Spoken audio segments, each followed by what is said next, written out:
안녕하세요. 오늘은 제가 맡은 영상 강좌 5번째 시간이고요. 오늘은 도로시 데이라는 그 미국 여성에 대해서 이야기를 할 겁니다. 도로시 데이 잘 모르시죠? 아마 처음 들어보는 그런 분들도 아마 계실 텐데 2015년에 프란치스코 교황께서 미국에 가신 적이 있어요.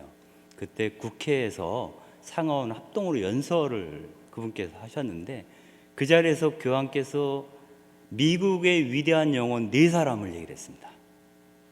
2사람은 개신교 신자고요. 2사람은 카톨릭 신자였어요. 그 2사람은 누구냐면 먼저 에브라임 링컨 그리고 마틴 루터 킹. 한 분은 노예제 해방을 위해서 일하셨던 분이고, 그리고 마틴 루터 킹은 그 인종 문제를 다뤘던 분이죠. 그리고 카톨릭 신자로서의 2분은 토마스 머튼하고 도로시 데이였어요. 토마스 머튼은 다른 종교에 대한 개방성을 우리에게 보여준 그러한 어떤 그 위대한 영혼이다, 이렇게 얘기를 했고요. 도로시 데이는 평생을 가난한 사람들에게 헌신한다는 것이 무엇인가를 보여준 그런 여성이다, 이런 차원에서 4사람을 얘기했습니다. 이때 이 기사가 나왔을 때 처음으로 한국에서 여러 그 일간지에서 도로시 데이가 누군지 이렇게 소개하는 그런 짧은 기사들이 나온 적이 있습니다. 아마 여러분 가운데 기억하시는 분도 있고 너무 오래돼서 또 잊어버리신 분도 있을 것 같은데, 오늘 그 도로시 데이, 왜 교황께서 특별히 미국 사람으로서 도로시 데이를 얘기했을까, 이런 생각을 해볼 필요가 있습니다. 여러분들 그 미국인으로서 성인이 된 사람이 몇 명일까요? 아직 한 명도 없습니다. 미국인 가운데 성인이 된 사람이 한 명도 없어요. 그래서 어쩌면 지금 도로시 데이 희성운동이 벌어지고 있는데, 도로시 데이가 성인이 된다면 처음으로 미국 사람으로서 성인 품에 오르는 분이 될 거로 제가 알고 있습니다. 시작하기 전에 동영상 하나 보고 그리고 시작하도록 하겠습니다.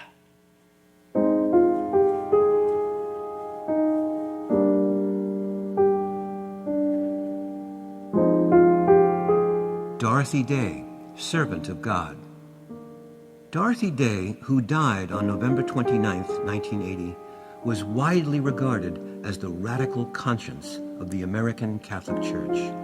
A convert to Catholicism, she had spent her youth engaged in the struggle for social change and a restless search for love and community.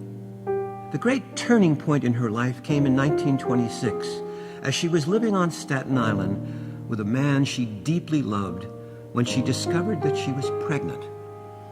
Her daughter's birth was the catalyst for a profound conversion. She decided to have her child baptized, a step she followed in 1927, though it meant a painful separation from the father of her child, who would have nothing to do with marriage. In 1932, after meeting a Frenchman, Peter Morin, she found a way to integrate her faith with her passion for justice and the cause of the poor. Together they launched The Catholic Worker, a paper that promoted the social message of the gospel. This gave birth to a lay movement combining voluntary poverty, hospitality, and the works of mercy. While offering a prophetic witness for peace and nonviolence, Day and her companions were repeatedly arrested for acts of civil disobedience. All the while, her activism was rooted in a disciplined life of prayer and sacrament. Her cause for canonization was initiated in 2000, and she was named a servant of God. In his speech before Congress in 2015, Pope Francis, citing her among 4 great Americans who offer us a way of seeing and interpreting reality, praised her commitment to justice and the cause of the oppressed. About the oppressed, she once said in great frustration, "But there was another question. Why was so much done in remedying the evil instead of avoiding it in the first place? Where were the saints to try to change the social order? not just to minister to the slaves, but to do away with slavery.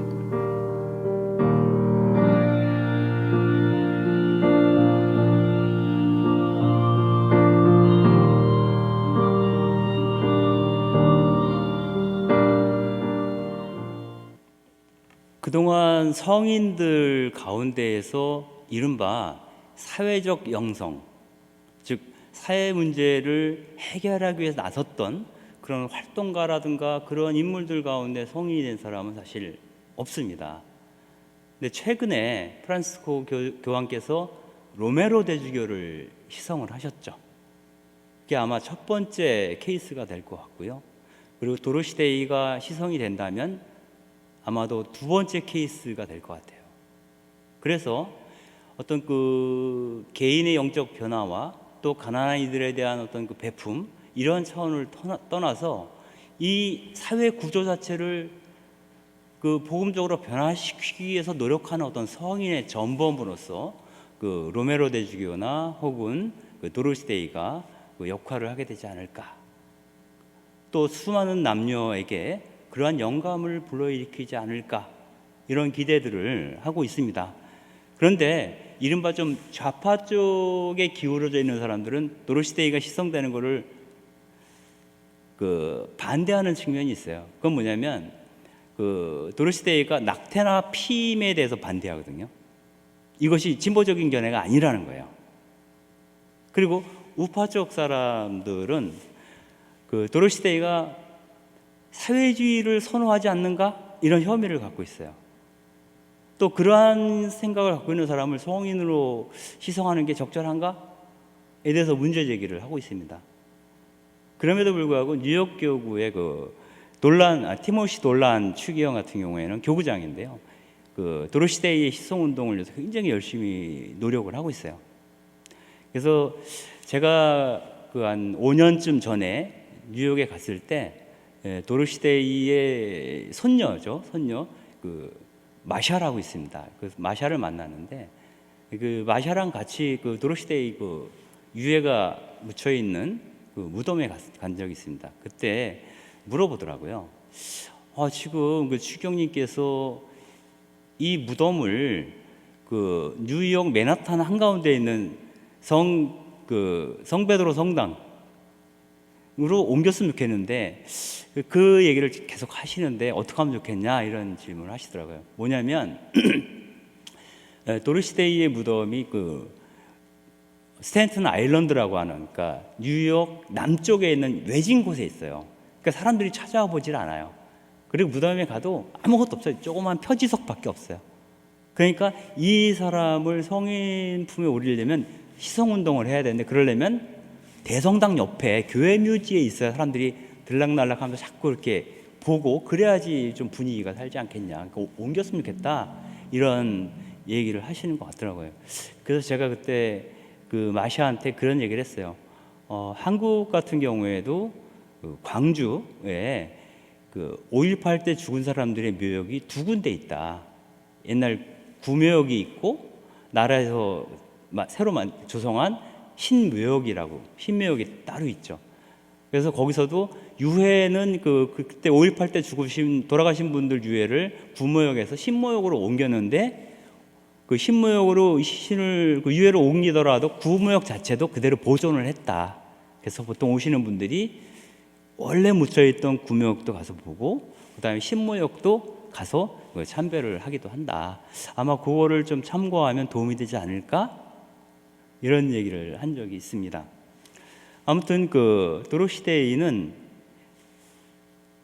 우리가 소위 말하는 자선행위, 가난한 사람들을 직접적으로 돕는 행위와 또 더 이상 가난한 사람들이 확산되지 않도록 사회 구조를 바꾸어 나가려고 하는 운동이죠. 사회운동이라고 보통 얘기하는. 그래서 자선과 사회운동을 어떻게 통합할 것인가, 그리고 내 영성적 깊이가 그런 사회적 실천을 더 강화하는 데 도움이 되고, 또 그런 사회적 실천을 통해서 나의 영성이 더 깊어질 수 있다 라고 하는 어떤 효시가 될 수 있는 그런 분으로 지금 떠오르고 있습니다. 그래서 그 도로시 데이에 대해서 우리가 공부하는 것은 우리 신앙이 아주 통합적인 내 사적인 영역과 공적인 영역이 통합된 그러한 의미의 성인됨으로 나가는데 우리에게 뭔가 시사점을 주는 그러한 성인이지 않을까, 이런 생각을 해봅니다.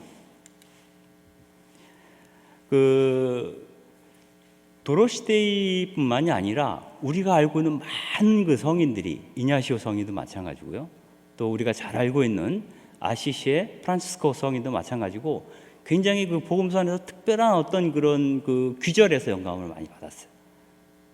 그 중에 하나가 그 마테오복음 25장 31절에 나오는 그 최후의 심판에 관한 이야기입니다. 그래서 그 최후의 심판 때 하나님께서 우리에게 질문을 던지시는데, 얼마나 성당에 많이 나갔는지, 얼마나 기도를 많이 했는지, 또 얼마나 많은 봉헌을 했는지, 이런 것들을 따지지 않는다는 거예요. 누군가 굶주렸을 때 먹을 것을 주었는지, 누군가 목마를 때 마실 것을 주었는지, 누군가 감옥에 갇혔을 때 그를 찾아가 봐 주었는지, 누가 너무너무 아파할 때 그 옆에서 위로를 해 주었는지, 뭐 이런 구체적인 행위를 통해서 그 사람을 심판하신다라고 하는 거죠. 그리고 덧붙이는 말이, 이 세상에서 가장 보잘것없는 한 사람에게 해준 것이 곧 나에게 해준 것이다 라는 얘기를 예수님께서 하십니다. 그래서 우리가 그 가난한 사람 한 사람에게 빵을 나눠줄 때 그 행위는 곧 그 가난한 사람들에게 나눠주는 동시에 그리스도에게 우리가 빵을 나눠준 셈이 된다는 거예요. 특히 이 귀절을 보게 되면, 너희가 보잘것없는 한 사람에게 해준 것이 나에게 해준 것과 같다라고 얘기하지 않고, 그들에게 해준 것이 나에게 해준 것이다라고 얘기를 합니다. 다시 말씀드리면, 가난한 사람과 예수님은 동일시되고 있다는 거예요. 그래서 이 도로시데이를 포함한 이런 성인들의 경우에는 가난한 사람들을 볼 때 마치 그리스도를 보듯이 그 사람들을 대한다는 거예요. 만약에 내 앞에 있는 그 가난한 사람이, 가난한 사람에게 내가 만약 침을 뱉는다면 누구한테 침을 뱉는 게 되죠? 그리스도에게 침을 뱉는 게 돼요. 내 앞에 있는 어떤 그 사람이 너무너무 아파하고 있는데 못 본 척 그냥 지나가면 우리는 그리스도가 아파하고 계실 때 그분 곁을 무심히 지나가 버린 셈이 된다는 거예요. 그렇기 때문에 정말 우리가 그리스도 신앙으로 무장되어 있다면 내 앞에서 구체적으로 존재하는 가난한 사람들에게 그들의 시선을 외면하지 말아야 된다는 거예요. 그들의 요구를 우리가 무시하지 않아야 된다는 겁니다. 그래서 구체적으로 그들의 요구에 응답하는 행위를 통해서 우리는 그리스도에게로 점점 다가가고 그분이 누구신지 우리 안에서 맛들이게 되는 기회를 얻게 된다라고 하는 게 이분들의 생각입니다.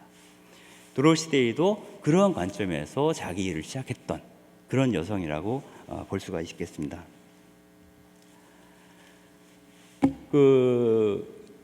도로시데이가 시작했던 운동을 우리는 카톨릭 일꾼 운동, 혹은 영어로 카톨릭 워커 무브먼트라고 얘기를 하는데요. 이 카톨릭 워커 무브먼트는 두 사람의 공동 창립자를 갖고 있어요. 그 한 사람이 도로시데이고요. 또 한 사람은 피터 모린이라는 분이에요. 도로시데이는 그 유태계 미국인이죠. 그리고 그 뉴욕 맨하탄 아래쪽에 그 다리를 건너면 브루클린이라는 데가 있어요. 브루클린 다리 유명하죠. 여기는 그 브루클린 다리를 건너가면 이 브루클린은 굉장히 가난한 사람들이 많이 몰려 사는 동네예요. 어떤 이 동네에서 태어난 여성이고 어려서부터 도시에서 주로 자랐어요. 그런데 피터 모리는 프랑스에서 그 밀항을 해서 캐나다로 갔다가 미국까지 흘러 들어온 사람이에요. 근데 이분은 원래 수도자였죠. 그런데 사회 교리를 어떻게 이 세상에 실천할 수 있을까를 늘 고민하던 분이에요. 그래서 캐나다를 통해서 미국으로 왔는데, 이분은 그야말로 그 프랑스의 농촌을 배경으로 성장한 사람이에요. 그래서 그 농촌에서 자란 사람들이 갖고 있는 고유한 특성, 온유함이라든가 어떤 공동체를 강조한다거나 뭐 이런 등등, 그리고 실제로 직접 육체 노동을 하는 것을 굉장히 중요히 생각하는 이런 그 특징들을 갖고 있고요. 도로 시대는 직접적인 활동들, 글을 쓴다 그러든가 아니면 노동운동에 참여를 한다거나 이런 구체적인 액션을 강조하는 그런 것이 있습니다. 그래서 이 카드 워커 운동은 그런 농촌적인 분위기와 도회지적인 분위기가 이렇게 결합되어서 시작된 운동이라고 볼 수 있습니다. 근데 아무튼 먼저 도로시데이에 대한 이야기를 하게 되면 도로시데이의 부모는 성공의 신자들이었어요. 아버지가 스포츠 신문 기자로 활동을 했었고 종교에는 전혀 관심이 없었어요. 지난 시간에 그 시몬 베이유 얘기하면서 시몬 베이유의 가족들이 다 불가지론자라고 얘기했잖아요. 근데 이 도로시데이의 가족도 마찬가지예요. 성공의 신자이긴 하나 거의 종교에 관심이 없는. 그런데 유독 도로시데이만이 종교적인 어떤 감수성을 타고났던 것 같아요. 그런데 그가 봤을 때는 그 당시에 미국 교회라고 하는 것이 이 도로시데이가 경험했던 갈망했던 것과 굉장히 색깔이 달랐어요. 나중에 도로시데이가 카톨릭에 입교를 하게 되는 어떤 계기가 되기도 하지만 기본적으로 카톨릭 교회는 난민들의 교회예요. 미국에서는. 그래서 아이리시라 그러잖아요. 아이리시.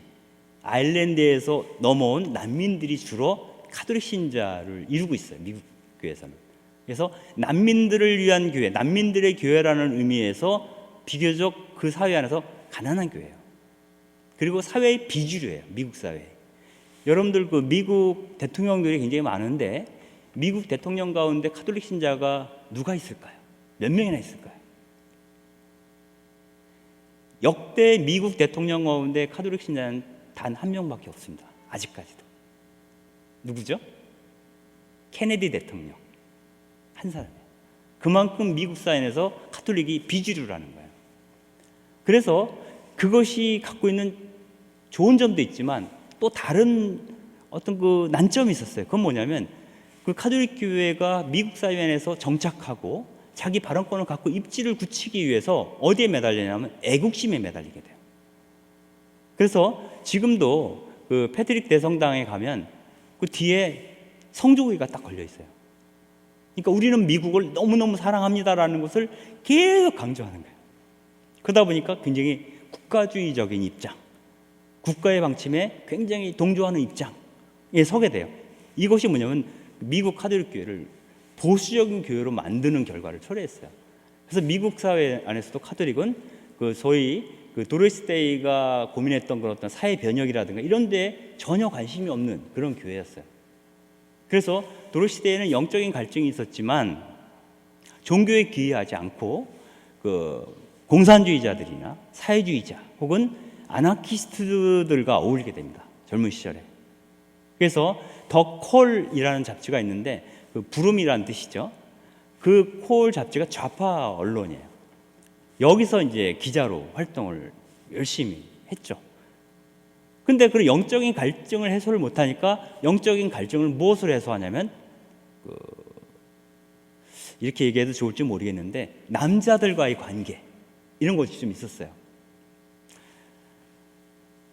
그래서 그것 때문에 이제 한번 낙태를 하게 됩니다. 이게 이분 인생에는 굉장히 아픈 기억으로 남아 있어요. 도로시데이한테는 이 낙태했던 경험이. 근데 그러다가 한 남자를 만나게 되는데 그 사람이 포스터 베터햄이라는 남자예요. 이 생물학자이기도 하고 아나키스트이기도 했는데 굉장히 섬세한 지성을 갖고 있는 사람이었어요. 그래서 두 분이 굉장히 사랑을 합니다.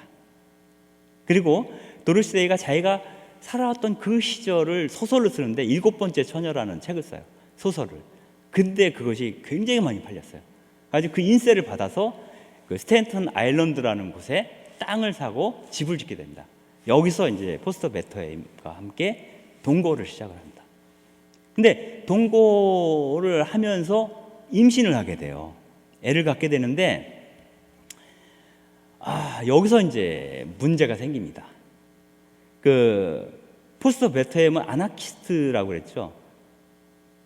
이 사람은 어떤 생각을 하고 있었냐면 지금과 같은 이런 그런 세상에 이렇게 갈등이 많고 어두운 세상에 아이를 낳는 건 죄악이다 이렇게 생각을 했어요. 포스터 베토햄. 그러니까 아이를 우리가 낳을 수는 있어요. 근데 아이가 태어나고 나서 성장하는 과정에서 어느 기간까지는 부모가 책임을 질 수도 있죠. 그러나 어느 이상 지나면 부모가 자식을 감당하지 못해요. 그런데 그 자식이 계속 커가야 되는 그 세상은 계급적으로 갈라져 있고 끝없는 갈등 속에 있는 그런 세상이라는 거예요. 그래서 이 세상에 목숨을 내서 살게 하는 것 자체가 죄악이다 이렇게 생각을 해요. 그래서 임신 자체에 대해서 부정적으로 사고를 합니다. 포스터 베토햄이. 그런데 그 도로시 데이는 또 다른 입장이에요. 뭐 베토햄은 베토햄대로, 포스터는 포스터대로 자기 생각을 갖고 있겠지만 실제로 아이를 그 임신했던 그 도로시 데이 입장에서는 정작 아이를 자기 배 속에서 키우다 보니까 그 생명의 그 경이로움을 느끼게 돼요. 내 몸에 또 다른 생명이 있다는 거. 이런 생각을 해볼 수 있습니다. 하느님은 누구시죠? 이 세상과 인간을 창조하신 분이잖아요. 그런데 인간이 하느님을 닮았다고 했을 때에는 인간 역시 새로운 생명을 잉태하고 출산하는 것, 즉 하느님의 창조 행위를 계승하는 존재가 바로 아기를 낳는 누구예요? 엄마라는 생각을 하게 됩니다. 그러니까 자기가 임신을 하고 아이를 뱃속에서 키워서 이 세상에 내어놓는 게 엄청나게 거룩한 일이 되는 거예요. 그래서 이 생명을 잉태했다는 거에 대한 이 어떤 그 감사, 이 감사를 표현할 길이 없는 거예요. 오로지 이걸 표현하려면 하느님께 표현할 수밖에 없게 된 거예요. 그래서 신앙을 가져야겠다라는 생각을 하게 돼요. 근데 포스터 같은 경우는 아나키스트라고 그러잖아요. 즉 어떻게 보면 반종교적인 입장이에요. 그러다 보니까 네가 만약에 그 아이를 낳고 또 카톨릭으로 귀의를 하게 된다면 너랑 나랑은 그걸로 뭐다? 끝이다. 이렇게 선전포고를 합니다. 그렇지만 도로시 데이는 그 아이에 대한 그 놀라운 체험 때문에 그 포스터랑 헤어지기로 결심을 하고 헤어집니다. 그리고 그 아이를 출산하고 아이와 함께 아이를 영세를 시키죠. 그리고 본인도 세례를 받게 됩니다. 그런데 도로시 데이가 세례를 받고 나서는 너무너무 외로운 거예요. 자기가 그동안 같이 이야기 나누고 커피를 마시고 술을 마시고 같이 활동했던 사람들이 전부 이른바 무신론자들이었던 거예요. 근데 정작 카톨릭 교회에 들어와 보니 자기랑 비슷한 생각을 갖고 있는 사람도 없고 아는 사람이 없는 거예요. 아는 사람이 카톨릭 쪽에는. 그러니까 너무나 외로웠어요. 그렇다고 교회의 사목방침이 자기가 생각하는 그런 방향과 일치하지도 않았어요. 그러나 그렇다고 해서 하느님에 대한 자기의 어떤 믿음과 감사와 이 신앙을 포기할 수도 없는 상황. 일종의 딜레마에 빠지게 되는 거죠. 그래서 이 딜레마에 빠져 있을 때 소위 피터 모린이라는 사람을 만나게 됩니다.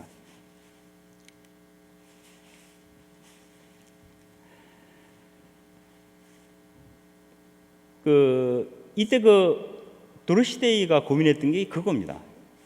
이 화면을 보시면 두 번째 이런 얘기가 나옵니다. 나의 사회주의자 형제들이 남을 위해서 투쟁하는 것을 지켜보면서 혼자 조용히 책을 읽고 기도를 하며 나 자신에게 몰두하며 지낸 여름날이 죄스럽게 느껴졌다. 우리의 주님께서 얼마나 저들을 사랑하시는가 하고 생각을 했다. 이런 얘기를 합니다. 이건 뭐냐면 나의 어떤 문제만 천착해 들어가지 않고 나로부터 벗어나서 이 세상의 가난한 사람들에게 눈을 돌리고 그들을 위해서 뭔가 헌신하는 사람들을 도로시 데이는 사회주의자들 가운데서만 만날 수 있었다는 거예요. 그러면서 그러한 사람들이 사회주의자이든 아니든 또 무신론자이든 아니든 가난한 자들을 위해서 투신하는 그 사람들을 보고 하느님께서 얼마나 그들을 사랑하실까 라고 생각했다는 거예요. 그러면서 교회가 처음부터 악을 피하지 않고 그 악의 결과로 희생당한 사람들을 돌보는 일에만 몰두하는 것이 마음에 들지 않았어요. 즉 교회가 노예들만 보살피는 것이 노예들을 보살피기만 하는 것이 아니라 아예 노예 제도를 없애는 일에 교회가 나서주면 얼마나 좋을까. 이런 갈등들을 갖고 있었다는 거죠. 그리고 우리 주님께서도 성전 정화 사건 때 그 강도의 소굴이 된 성전에 들어가서 그 환전상들의 그 좌대를 들러 엎으셨다라는 거잖아요. 그런데 왜 교회는 그 예수님처럼 행동하지 않는가에 대해서 이제 고민을 하게 됩니다.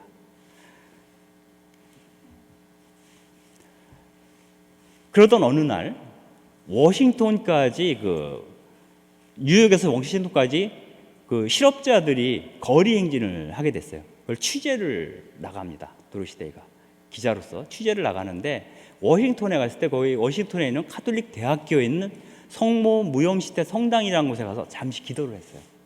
그때 도로시 데이가 어떤 기도를 했냐면 제가 가진 달란트를 정말 가난하고 배제당한 사람들을 위해서 쓸 수 있도록 주님 정말 도와주세요. 내 능력을 정말 그들을 위해 쓸 수 있도록 도와달라고 기도를 합니다. 그리고 나서 집에 돌아왔는데 집 앞에 누가 와 있었냐면 바로 피터 모린이라는 40대 초반의 남자가 와 있었던 거예요. 그 사람은 양쪽 주머니에 팸플릿을 불룩하게 잔뜩 끼고 있었는데 그 커먼웰스라는 잡지가 있어요. 그 커먼웰스의 편집자가 피터 모리를 만나고서 당신과 비슷한 생각을 갖고 있는 여성이 하나 있는데 한번 만나봐라. 그러면서 도로시 데이를 소개시켜 준 거예요. 그래서 며칠에 걸쳐서 도로시 데이는 워싱턴 가 있었잖아요. 그래서 며칠에 헛걸음하면서 마지막 날 이제 도로시 데이랑 만나게 됩니다.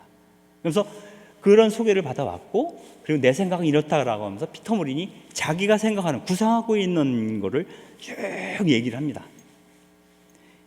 이 키포인트 중에 하나가 종교가 민중의 아편이다. 이게 이제 사회주의자들이 많이 생각하는 거잖아요. 그렇지 않다는 거예요. 종교가 종교 본연의 태도를 갖게 된다면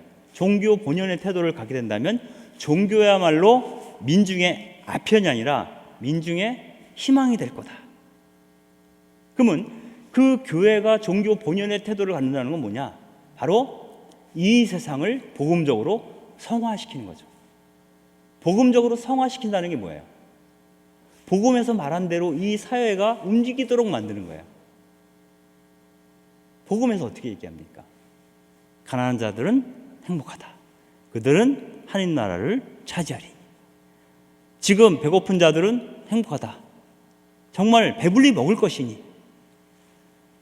지금 너무 많이 가진 사람들은 불행하다. 너희들은 빈손으로 갈 것이니. 이게 복음이잖아요. 그러니까 부의 평등, 부를 공정하게 분배하는 사회. 이런 사회적 비전을 교회가 제시할 수 있다면 교회는 민중의 아편이 아니라 민중의 희망이 될 거다 라는 입장을 펼칩니다. 그러면서 자기가 그동안 공부해 오면서 했던 그 사회규리의 내용, 교부들의 사상들을 쭉 얘기하기 시작합니다. 그런데 그 교부들의 사상 가운데 한 가지만 소개를 한다면 이런 게 있습니다. 그 교부라고 하는 것은 초기 교회에서 그 AD 300년 전으로 활동했던 분들이에요. 뭐 요한 크리소스톰이라든가 바실리오라든가 암브로시우스라든가 이런 분들을 우리는 교부라고 해요. 근데 이분들이 어떻게 얘기를 하냐면 우리 집 벽장에 내가 1년 동안 한 번도 입어보지 못한 입지 않은 옷이 걸려 있다면 그 옷은 누구 거다? 지금 헐벗고 있는 자의 것이다. 지금 헐벗고 있는 자의 옷을 네가 너희 벽장에 꽂아두고 있는 거다. 당신이 지금 한 해 동안 한 번도 신지 않은 그 구두가 그대로 신발장에 있다면 그 구두는, 그 신발은 누구의 것이다? 지금 맨발인 채로 있는 그 사람의 것이다. 그걸 네가 도둑질한 거다. 이렇게 얘기를 합니다. 즉 자기에게 꼭 필요한 것이 아니라면 나머지 여부는 다 그것이 필요한 자에게 나누어줘야 한다는 거예요. 이게 이제 이른바 사회규리에서 얘기하는 공동선이기도 하죠. 이러한 관점들을 얘기를 합니다. 그래서 새로운 운동, 새로운 카톨릭 운동이 전개됐으면 좋겠다, 이런 입장을 얘기를 하게 됩니다. 그래서 얘기하는 게, 피터 모린이 얘기하는 것을 우리는 그린 레볼루션, 즉 푸른 혁명 혹은 녹색 혁명, 번역은 둘 다 좋을 것 같아요. 그걸 이루자는 건데, 이건 뭐냐면 이 세상을 좀 더 선해지기 쉬운 사회로 바꾸자는 거예요. 여러분들 보세요. 내가 조금만 정신줄을 놓으면, 조금만 복음을 외면하면 악에 가담할 수 있는 가능성이 높은 사회가 자본주의 사회입니다. 우리가 보통 커피숍이나 이런 데서 이제 미사 끝나고 이렇게 3, 3, 5 모여서 얘기하다 보면 무슨 얘기합니까? 부동산이 어떻고 이런 얘기 하게 되잖아요. 자기도 모르게 먹고 사는 문제니까. 그 얘기를 하면서 그러한 것으로 인해서 집 없는 사람들의 처지를 다시 고려하지 않아요. 당장 내가 살고 있는 아파트 값이 오르는 게 더 중요해져. 그리고 당장 내가 살고 있는 아파트 값이 오르는 것에만 방점을 두고 생각하다 보면 집 없는 사람들은 더 집을 못 갖게 되죠. 근데 그렇게 생각하는 걸 우리는 죄라고 생각하지 않아요. 그냥 사는 게 그렇지라고 생각해요. 이건 뭐냐면 선해지기 어려운 사회라는 뜻이에요. 그런데 만약에 우리가 정말 북유럽과 같은 복지 시스템이 갖춰져 있다면, 그래서 정말 많이 갖고 있는 분들은 많은 세금을 내고 그 세금으로 많은 저소득층에 있는 사람들이 나눠 가질 수 있다면, 내가 충분히 마음 먹고 노력하지 않아도 열심히 일만 하면 자동으로 가난한 사람에게 도움이 되겠죠. 세금이 나가니까. 이런 사회를 피터 모리는 많이 노력하지 않아도 선하게 살 가능성이 높아지는 사회라고 보는 거예요. 그래서 그 피터 모린이 얘기한 것은 우리가 더 쉽게 선해지기 쉬운 사회로 가야 한다, 이런 입장을 얘기를 하고요. 그것을 푸른 혁명이다, 이렇게 얘기를 하게 됩니다. 그리고 그 혁명을 이루기 위해서는 세 가지를 해야 되는데, 그게 첫 번째는 경신, 컬트, 즉 예배죠. 예배의 핵에 있는 것이 이제 기도입니다. 그 다음에 우리가 공부를 해야 되는 경문, 알아야 된다는 거예요. 열심히 기도하는 것도 중요하지만 알아야 된다는 거예요. 그리고 경작, 알았으면 어떻게 돼요? 그렇게 살아야죠. 다른 말로 표현하면 우리가 기도하고, 하나님께 열심히 기도하고, 또 그분이 누구신지 공부해야 돼요. 우리가 예배자 교리 시간에 배운 그 교리서에 나오는 그것으로 부족해요. 늘 공부해야 되고, 그리고 공부해서 얻은 게 있다면 기도와 공부가 합쳐져서 자기의 신앙 실천으로 나와야 되겠죠. 그래서 이것을 기도하고 공부하고 실천하자, 이 세 가지를 얘기하는 겁니다. 그렇다면 기도와 공부와 실천 가운데 중심을 이루는 게 뭘까요? 기도와 공부와 실천 가운데 중심을 이루는 것은, 보통 이렇게 물어보면 기도요 이렇게 얘기하는 사람이 있고요, 약간 오른쪽에 계신 분들은 기도를 하고 얘기를 해요. 그리고 약간 왼쪽에 계신 분들은 실천이라고 얘기해요. 그런데 베네딕트 성인이 있죠. 그 성인 같은 경우는 뭐라고 하면 공부라고 얘기를 합니다. 기도를 많이 하는 게 중요한 게 아니라 어떻게 기도하는가, 무엇을 위해서 기도하는가가 중요하다는 거예요. 이를테면 다짜고짜 돈 좀 많이 벌게 해주세요라고 날마다 하루가 24시간인데 그중에 10시간을 할애해서 그 기도를 하고 있어요. 하나님께서 좋아하실까요? 잘못된 기도죠. 하나님이 무엇을 원하시는지 모르기 때문에 그런 기도를 하는 거예요. 공부를 한다는 건 뭐냐면 하나님이 누구신지 아는 과정이에요. 하나님이 누구신지 잘 알면 정말 그분의 뜻에 맞는 기도를 할 수 있겠죠. 또 실천이 중요하다고는 하지만 이 사람이 아무리 부지런히 열심히 일을 한다고 해서 이 사람이 일을 많이 하면 할수록 이 세상이 망가질 수도 있어요. 그죠? 때때로 열심히 일해서 세상을 열심히 망가뜨릴 수도 있다는 거예요. 그래서 이 세상을 망가뜨리는 것이 아니라 이 세상의 죽음의 문화를 확장시키는 것이 아니라 생명의 문화, 이 세상을 새롭고 선하게 만드는 데 기여하는 그런 일에 몰두하도록 하려면 하느님이 내게 무슨 일을 하라고 말씀하시는지를 잘 알아들어야 돼요. 그걸 알려면 또한 공부를 해야 됩니다. 그래서 공부가 내 기도와 내 실천의 균형을 잡아주는 역할을 한다. 그래서 늘 공부하는 신앙이 됐으면 좋겠다, 이런 생각입니다. 이 그림을 보시면 맨 아래 보면 그 피터 모린이 책을 보고 있잖아요. 그죠? 이분은 캐나다와 미국에서 살면서 보통 때에는 뭐 채석장 광부로도 일하고 자벽부로도 일을 했어요. 근데 일을 얼마큼 했냐면 당신이 한 일주일 정도 살 수 있는 최소 비용을 벌 수 있는 만큼만 일을 했어요. 그래서 어느 정도 돈이 모이면 어디로 가냐면 그 시립도서관이 있죠. 도서관에 가서 그 돈을 다 쓸 때까지 공부를 해요. 그리고 돈이 떨어지면 다시 또 일하러 갔어요. 이렇게 해서 교부들의 사상과 성서와 우리 사회 현상을 연구를 한 거예요. 그래서 이 운동을 하자라고 얘기를 했던 사람이 바로 그 피터 모린입니다. 그래서 피터 모린이 이것을 현실화시키기 위해서 3가지가 필요하다라고 얘기를 합니다. 첫 번째는 원탁 토론입니다. 원탁 토론은 동그란 탁자에 둘러앉아가지고 이야기를 나누는 거예요. 근데 누가 이야기를 나누냐면 노동자들과 농민들과 아니면 집에서 일하는 주부들과 그리고 학자들이 같이 모여서, 그러니까 다른 말로 표현하면 누구든지 와서 그 자리에 모여서 얘기를 하는데 원상이잖아요. 평등하게.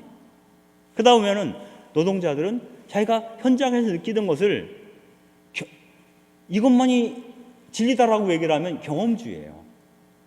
그럴 때 학자들이 그것의 본질적인 건 이런 겁니다 라고 설명을 해주면 2가지를 다 얻게 되는 거예요.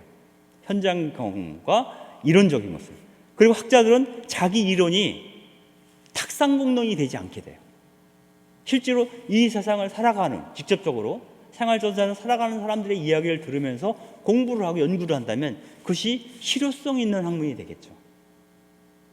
그래서 직접 일하는 사람들과 공부하는 사람들이 같이 원탁에 모여서 어떤 그런 이 세상의 현상에 대한 식별들을 같이 해나가는 공동으로, 그것이 바로 원탁 토론입니다. 그리고 우리가 이 세상을 바꾸는 것도 중요하지만 더 중요한 것은 1차적으로 지금 당장의 필요에 응답하는 것이다 이렇게 얘기를 합니다. 세상 바꿔야 돼. 물론 바꿔야 됩니다. 하지만 그것도 중요하지만 지금 당장에서 누군가 굶주리고 있을 때 그 사람한테 빵 하나를 나눠주는 것, 목마른 사람에게 정말 구체적으로 물 한 모금을 전해주는 행위가 굉장히 중요하다는 거예요. 그게 확장돼서 사회의 변화로 나와야 된다는 거예요. 그래서 우리가 역사적 경험을 알고 있습니다. 노동자들이 행복을 누릴 수 있는 사회를 만들겠다라고 해서 이루어진 게 이제 이른바 우리가 옛 구소련이죠. 근데 소련 자체도 노동자들이 억압의 대상이 됐잖아요. 즉 사회의 변화만으로는 이 세상이 하나님 나라가 될 수 없다는 거예요. 그래서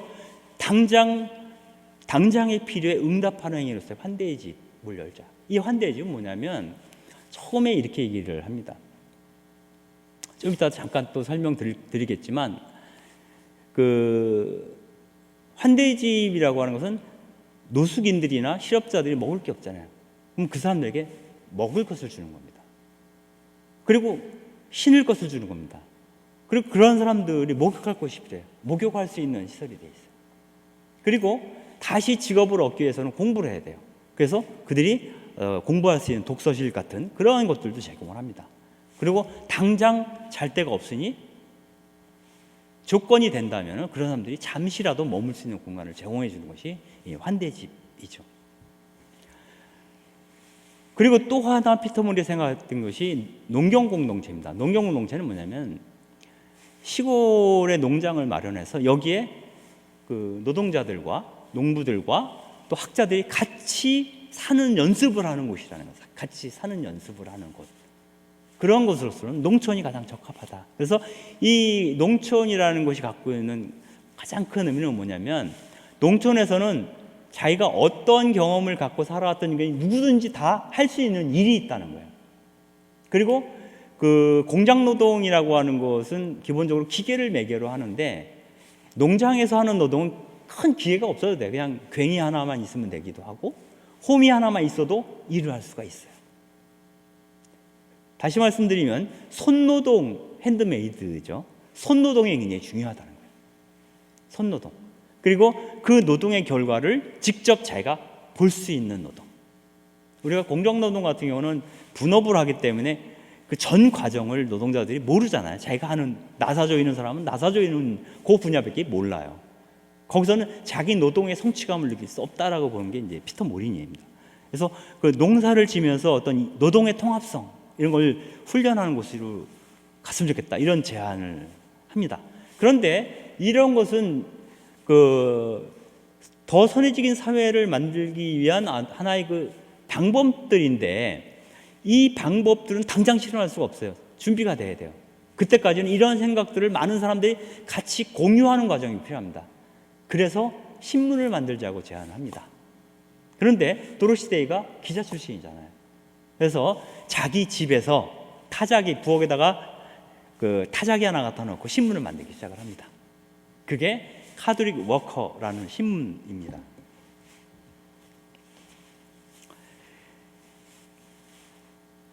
그 카톨릭 워커 신문의 성격을 이렇게 얘기를 합니다. 우리는 지금 여기에서 형제를 위하여 일하고자 한다. 소수의 사람들만이라도 불의에 저항하여 외칠 수 있고, 이 세상에서 인간이 만든 고통에 대항하여 굶주리고 집 없는 이들, 일이 없는 이들, 실업자죠, 죽어가는 이들을 대신해서 외칠 수 있다고 믿는 고집센 소수의 사람들과 함께 행동하려고 한다. 우리는 소리내서 울지 못하는 가난한 사람들을 대신해서 말해야 되고 써야 한다 라는 취지를 갖고 신문을 만들게 됩니다. 그 카톨릭 워커 신문을 만들 때 이런 게 있었어요. 제목을 무엇을 할 것인가를 갖고 피터 모린하고 도로시 데이랑 약간 논쟁이 있었어요. 그건 뭐냐면, 그 피터 모린은 이 세상의 이 세상의 문제, 불의가 횡행하는 문제가 생기는 그 근본적인 이유가 뭔지를 천착해 들어가서 그거를 밝혀내는, 사람들에게 널리 알리는 그러한 신문이 되어야 한다. 즉 레디칼리스트들을 위한 신문이어야 한다. 뿌리에 닿는 내용을 전하는 신문이어야 한다. 그래서 카톨릭 레디칼리스트라는 제목으로 가자, 이렇게 얘기를 했습니다. 그런데 도로시 데이는 거기에 반대를 합니다. 그거는 신문을 만드는 사람들의 성격이 어떠냐를 규정하는 말인데, 더 중요한 것은 이 신문을 받아볼 사람들이 누군가를 정해서 그 사람들이 신문의 제목으로 들어가야 된다. 그래서 제목을 카톨릭 워커라고 하자. 이 워커라는 말을 번역을 보통 우리나라에서는 두 가지로 합니다. 하나는 카톨릭 노동자, 또 하나는 카톨릭 일꾼이라고 해요. 근데 이 운동이 처음 시작될 때는 미국이 대공황기였어요. 그러니까 실업자들이 엄청 많았어요. 그래서 어떻게 보면 그런 실업자들의 이해관계를 대변하는 그런 의미에서 카톨릭 노동자라는 제목 번역도 맞아요. 그런데 일정 기간이 지나면 이 신문에서 주로 다루는 내용이 노동 문제를 다루는 게 아니에요. 평화, 그러니까 이른바 그 스페인 내전이 터지기도 하고, 그 다음에 제2차 세계대전이 터지죠. 그 다음에는 베트남전, 또 한국전, 이런 전쟁들이 계속 잇따라 터졌어요. 때문에 이 시기에 평화주의 운동이 굉장히 중요해졌고, 그래서 평화주의적인 내용도 많이 있어요. 그리고 그러한 사람들이 이 신문을 통해서 어떤 그 영성적인 카톨릭 정신이 무엇인가 하는 베이스를 찾아보는 그러한 어떤 그 계기가 됩니다. 그래서 어떻게 보면 번역상 현재의 카톨릭 워커 신문은 카톨릭 일꾼, 즉 일꾼들을, 카톨릭 영성에 기반한 일꾼들을 양성하는, 또 그들의 생각들을 공유하는 신문이라고 해석하는 것이 맞을 것 같아요. 그렇게 해서 신문이 시작되었고, 처음에 그 호응이 굉장히 좋았습니다. 호응이 굉장히 좋았는데, 문제는 제2차 세계대전 때예요. 제2차 세계대전 때 그 미국이 전쟁에 참전을 하잖아요. 참전 반대 운동을 합니다. 참전 반대 운동을 하는데 이 참전 반대 운동을 하는 것 때문에 구독자가 엄청나게 떨어져 나가요. 그래서 이 신문 자체가 위기에 봉착하게 되는 경우도 있었어요. 근데 그 카드릭 워커의 기본적인 정신은 절대적 평화주의 입장이에요. 절대적 평화주의. 이 평화주의 문제는 이따가 조금 더 설명을 할 겁니다. 아무튼 이 신문을 통해서 뭔가 하고자 했죠. 근데 어느 날 이 신문에 피터 모린이 이지 에세이라고 하는, 즉 쉬운 글이라고 표현할 수 있는데, 그 당신의 생각을 짧은 시와 같은 짧은 단문을 통해서 계속 연재를 했어요. 근데 그 내용 중에 하나가 이런 내용이 있었습니다.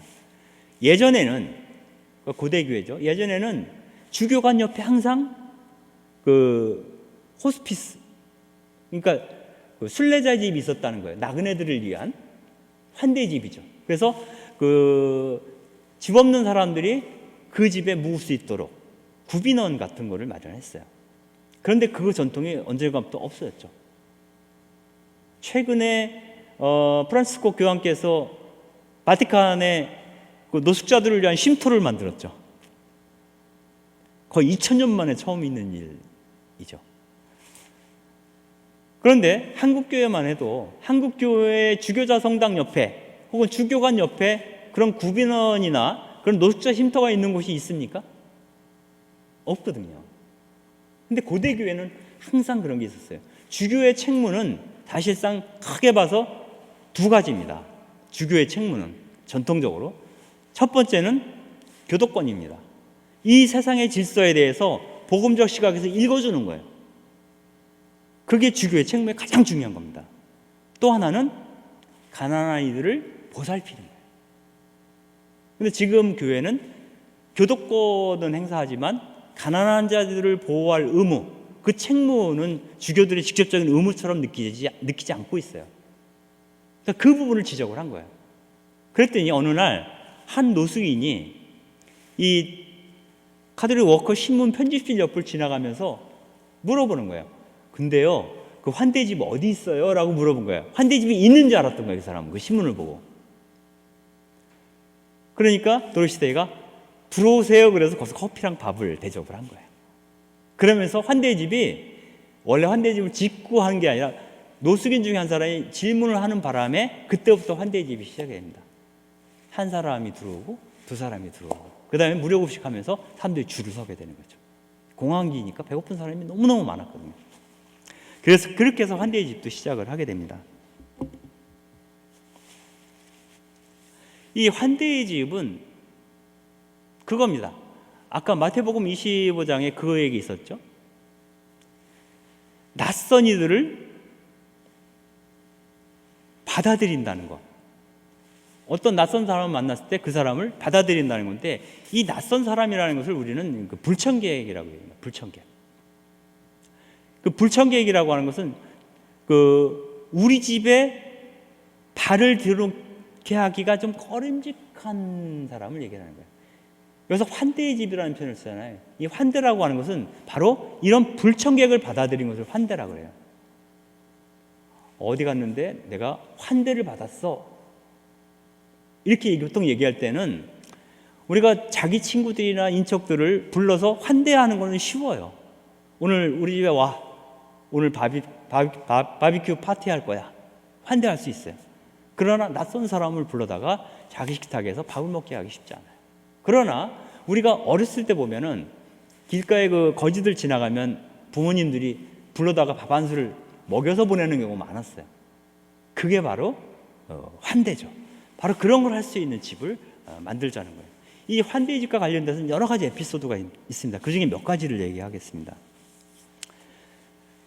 한 번은 그 로버트 콜스라고 하는 사람인데, 이 사람이 나중에 그 카드릭 워커 신문 편집자가 되기도 하는데, 이 사람이 그 환대의 집에 대한 얘기를 들었어요.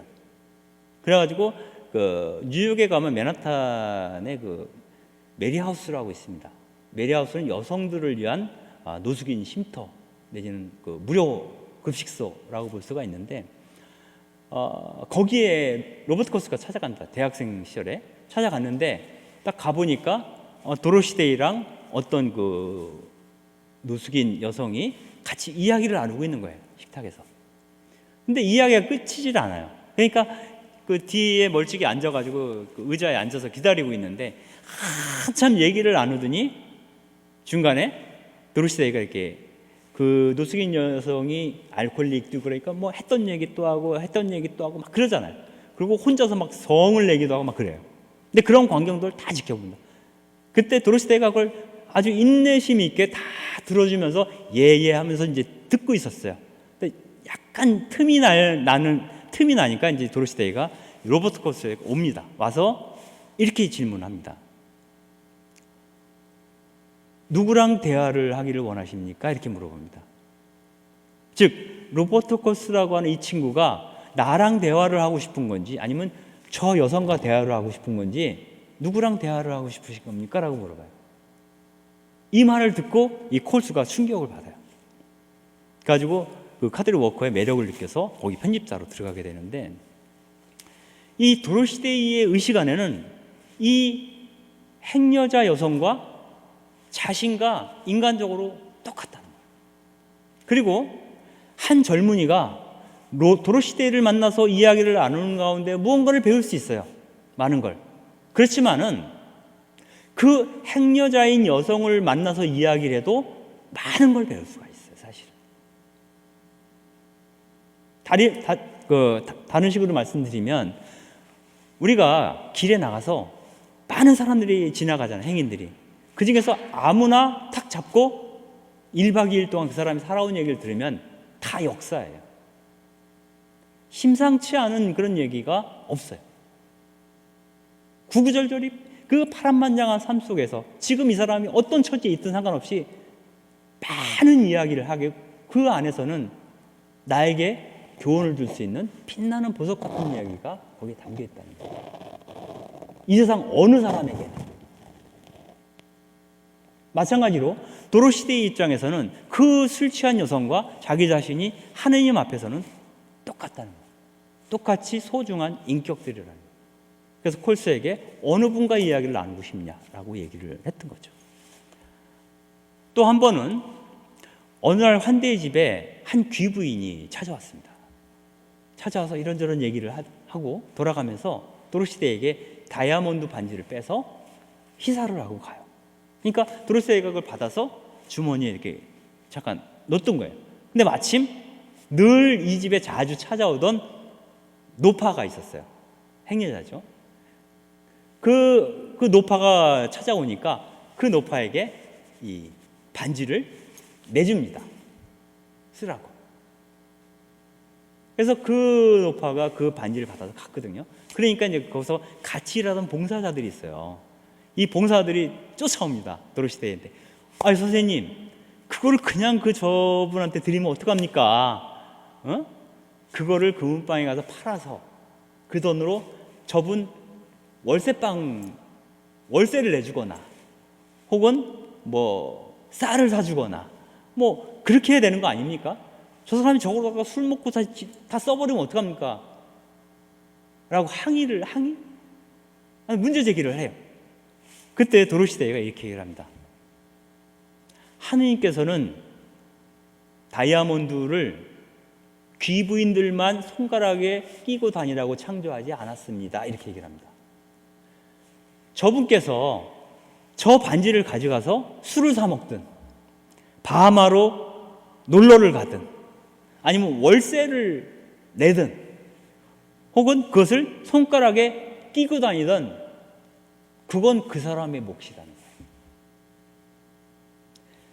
어떤 경우는 내가 정말 거지처럼 살아도 다이아몬드를 팔아서 빵을 사는 것보다 끼고 다니고 싶을 수도 있어요. 그걸 뭐라 그럴 사람이 있나요? 하느님께서는 그러한 사람들도 낄 수 있다라는 거예요. 낄 수 있도록 다이아몬드를 창조하셨다는 거예요. 그래서 도로시데이가 사람을 보는 관점, 일을 처리하는 관점, 이런 것들이 우리가 보통 생각하는 상식선 어떻게 보면 밖에 있다라고 볼 수가 있습니다. 이것은 마치 예수님이 그 최후의 만찬 있기 바로 전날 그 베타니아의 그 나병 환자의 집에서 식사를 하게 되죠. 그분의 나병 환자가 초대를 해서 식사를 할 때 한 여인이 들어와서 300데나리온짜리 옥합, 나르드 향유가 든 옥합을 깨서 그분의 머리에 부어주죠. 이 행위를 보고 다른 제자가 그런 얘기를 하죠. 오, 저것을 팔아서 가난한 이들에게 주면 얼마나 큰 돈인데 저걸 저렇게 깨뜨렸다니. 항의를 합니다. 그러니까 그 일화가 생각이 나죠. 그때 예수님이 그러죠. 내가 앞으로 죽을 것을 이 여인이 예비해 준 거다. 그리고 내가 나에 대한 이야기, 복음이 전파되는 곳 어디서나 이 여인이 나에게 해준 것이 사람들 기억 속에서 남을 것이다. 이런 얘기를 하면 칭찬을 해줍니다. 그래서 정말 귀한 것이 무엇인지, 그리고 그 귀한 것은 그 사람이 누구이든지 상관없이 누릴 권리가 있다. 이런 얘기를 도로시 데이는 한 겁니다. 또 한 가지, 이 도로시 데이와 피터 모린이 시작한 카톨릭 워커 운동이 확산이 됩니다. 확산이 돼서 지금은 미국에만 해도 한 200군데 정도 이런 환대의 집이 있어요. 환대의 집이 있는데 그것이 그 여러 지역에 환대의 집이 만들어지기 시작하면서 한 곳에서 환대의 집을 하고 있는 마이클이라는 분이 편지를 보내왔어요. 도로시 데이한테. 그건 뭐냐면 재정적으로 너무 어려워진 거예요. 환대의 집을 운영하려면 뭐 공간도 필요하고 또 식재료도 필요하겠죠. 그러니까 여러 가지 일 하다 보면 돈이 많이 드는데 재정적으로 이제 어려움에 처하게 된 거예요. 그러니까 도로시 데이한테 어떻게 하면 좋겠냐라고 걱정하면서 편지를 썼어요. 그러니까 도로시 데이가 딱 한 줄 답장을 써서 보냅니다. 그 내용은 뭐냐면, 마이클, 당신은 신앙이 있습니까? 이거 한마디. 이게 도대체 무슨 뜻일까? 내가 환대집을 한다라고 했을 때 사실상 내가 지금 하고 있지만 이 환대집을 열고 있는 정작 주체는 누구냐? 바로 하느님이시라는 거예요. 그분이 당신 일을 나를 통해서 하고 있다는 거예요. 그래서 내가 이 일을 할 때 이 일이 정말 하느님의 일이라면, 하느님의 일을 하면서 돈이 필요하다면 그분께서 당신 일이니까 알아서 필요한 만큼 주실 것이다. 만약에 후원금이 들어오질 않아서 환대집 문을 닫게 된다면 그것도 하나님의 뜻일 수 있는 거예요. 만약에 문을 닫으면 어떻게 하겠어요? 이 사람이 계속 그런 일을 하고 싶으면. 근데 재정적으로 어려서 문을 닫았어요. 그러면 이 사람이 다른 환대집에 가서 봉사자로 일할 수 있겠죠. 근데 보통은 환대집을 하든 복지시설을 하든 어떻게 돼요? 심리적으로는 내 거라고 생각해요. 이거는. 그래서 망하면 안 된다고 생각해요. 그리고 복지시설을 하면서 늘 확장하려고 노력해요. 그건 사실은 내 일을 하는 거죠. 하느님의 일을 하는 것이 아니라. 그리고 가난한 사람들을 돕기 위해서 일을 한다면서 사실은 돈의 마음을 팔게 될 위험성도 언제나 있습니다. 그래서 우리가 어떤 일을 할 때에는 이게 정말 내가 하고 싶어서 하는 일인지 그분께서 원해서 내가 그 일을 하고 있는 것인지를 계속 식별해야 된다는 거예요. 그래서 돈 문제를 갖고 도로시 데이나 피터 모린은 고민하지 않았어요. 처음에 신문을 시작했을 때도 돈이 없는데 어떻게 하죠? 라고 도로시 데이가 피터 모린한테 얘기했을 때 피터 모린이 이렇게 얘기합니다. 성인전을 읽어보세요. 성인들이 어떻게 했는지 이렇게 얘기를 합니다. 필요하면 기도를 했다는 거예요.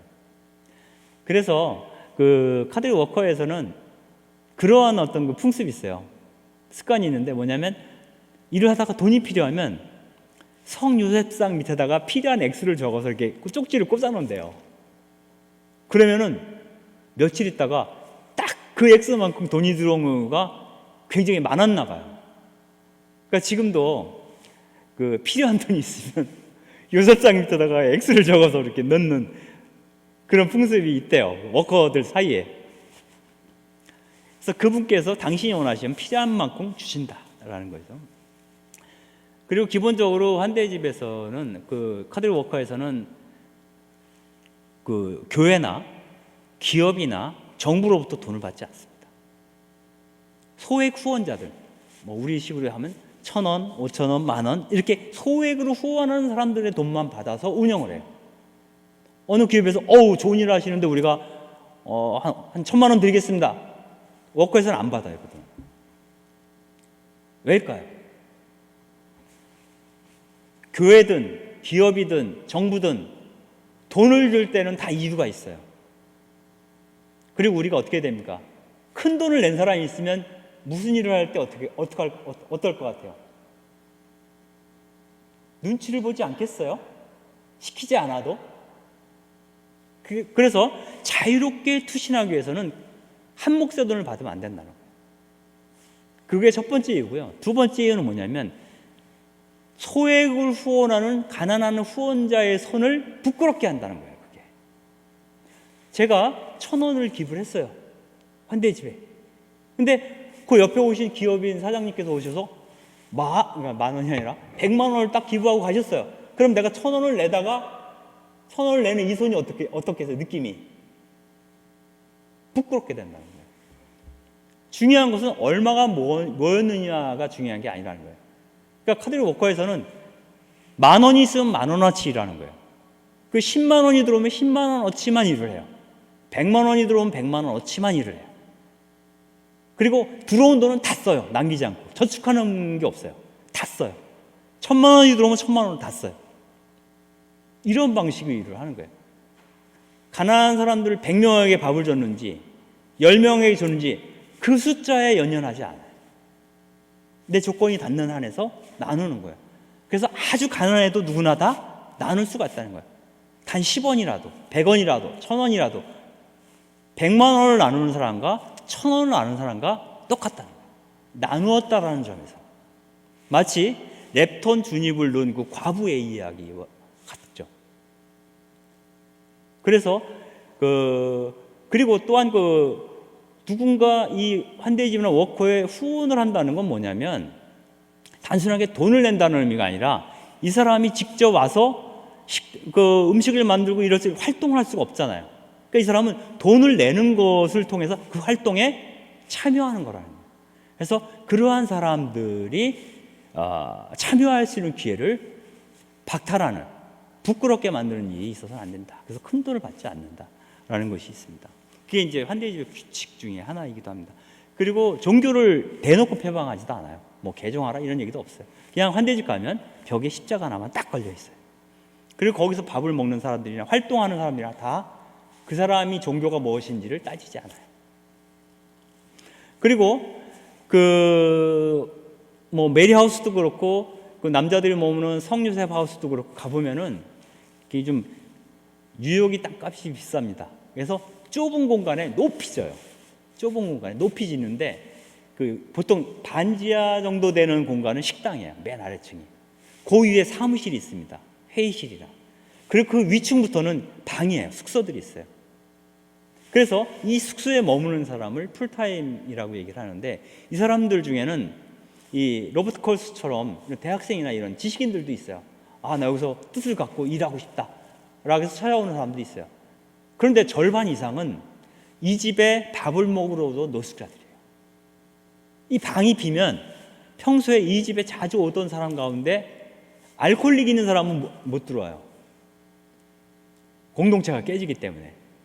그래서 몇 가지 조건이 갖춰지면 누구라도 이 집에 들어올 수 있고요. 한 번 이 집에 들어와서 풀타임으로 살게 되면 나가라고 하질 않아요.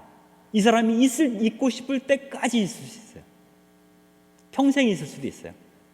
그리고 또 하나는 이 환대집에는 대표가 없습니다. 대표가 없어요. 일을 시키는 사람이 없어요. 오늘 아무래도 100인분을 준비해야 되니까 누구는 꼭 식당에 내려와서 몇 시까지 와서 이걸 준비해 주세요라고 말할 수 있는 사람이 없어요. 결정권자도 없어요. 그냥 거기 사는 풀타임들이 결정을 할 때는 풀타임들이 다 모여서 이야기를 나눠서 이렇게 합의가 되면 그 일을 해요. 그리고 식당 일이나 이런 것들은 하고 싶은 사람이 하는 거예요. 근데 10명이 그 집에 살고 있는데 그 중에 5명은 몸도 안 좋고 기분이 울적해서 안 내려올 수도 있어요. 침대에서. 그러면 두세 사람이 식당에 와서 주방을 할 수 있어요. 그러면 두세 사람이 주방 일을 해서 나눠서 줄 수 있는 만큼만 나눠주고 그날은 끝이에요. 10사람이 다 내려와서 일을 하면 더 많은 걸 나눌 수 있겠죠? 그러면 그날은 또 많이 나눌 수 있는 거예요. 그리고 또 하나는 저도 그건 놀랐는데 제가 가보니까 오전 11시부터 오후 2시까지인가? 그때까지만 문을 열어요. 그 시간에 온 사람들만 밥을 먹을 수가 있어요. 왜 그런가 봤더니 거기에 풀타임으로 있는 그 노숙인이었던 사람들, 여러 사람들이 사는 사람, 이 사람들이 그 시간 외의 시간에는 자유롭게 신문도 읽고 음악도 듣고 커피도 마시고 쉬면서 어떤 자기 생활을 해요. 이게 뭐냐면 얼마나 많은 노숙인을 먹이느냐는 중요하지 않다는 거예요. 중요한 것은 그 사람들과 내가 만나면서 어떻게 그들 안에서 그리스도를 발견할 수 있는가가 더 중요한 거예요.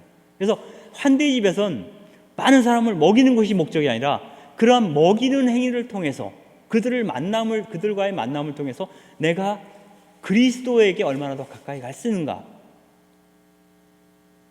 이것이 더 관건이라는 거예요. 그래서 그 환대의 집을 보통 하느님을 만나기 위한 캠프, 학교, 이런 표현을 씁니다.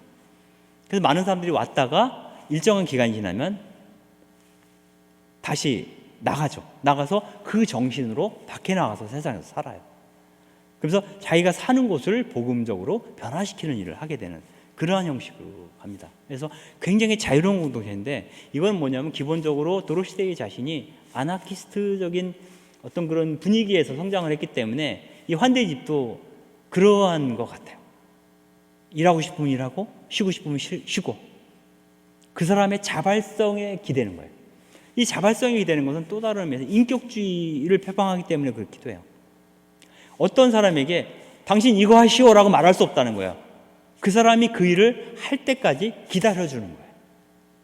그리고 그 일을 하면 네가 와서 같이 일해주니까 너무 나는 좋다, 이렇게 얘기해주면 그 다음날 또 내려올까요? 안 내려올까요? 일하러 또 내려오고 싶겠죠. 이런 식으로 일을 하는 거예요.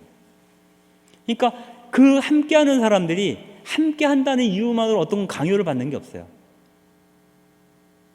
그러므로 무엇을 하지 않아도 나는 하느님 앞에서 충분히 사랑받을 만하다라는 것을 거기에 머무는 사람이 체험하게 돼요. 내가 식당에 내려가지 않고 늘 졸고 있는데도 불구하고 이 사람들이 나를 환대해줘, 그 안에서. 그러나 나는 지금 이 상태 그대로도 하느님한테 사랑받고 있음을 내가 느끼는 거예요. 바로 그런 걸 느낄 수 있게 하는 학교가 바로 이 환대집이다라고 얘기를 하는 겁니다. 그 다음에 그 농경공동체인데요. 아까 농경공동체에 대해서는 좀 간략하게 설명을 드렸는데, 처음에는 이런 학자들과 농부들의 어떤 공동의 어떤 작업장으로서 손노동을 익히는 곳으로, 그런 어떤 대안적인 어떤 공동체로서 생각을 했어요.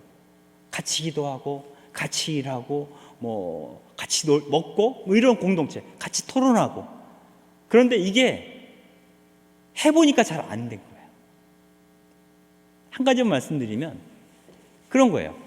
그 학자 출신으로 이 농경공동체에 참여했던 사람들은 어떤 기질이 있냐면 늘 언제든지 이야기하기를 좋아해요. 양파를 까면서도 양파를 까는 것보다 이야기하는데 시간을 더 많이 쓰는 거예요.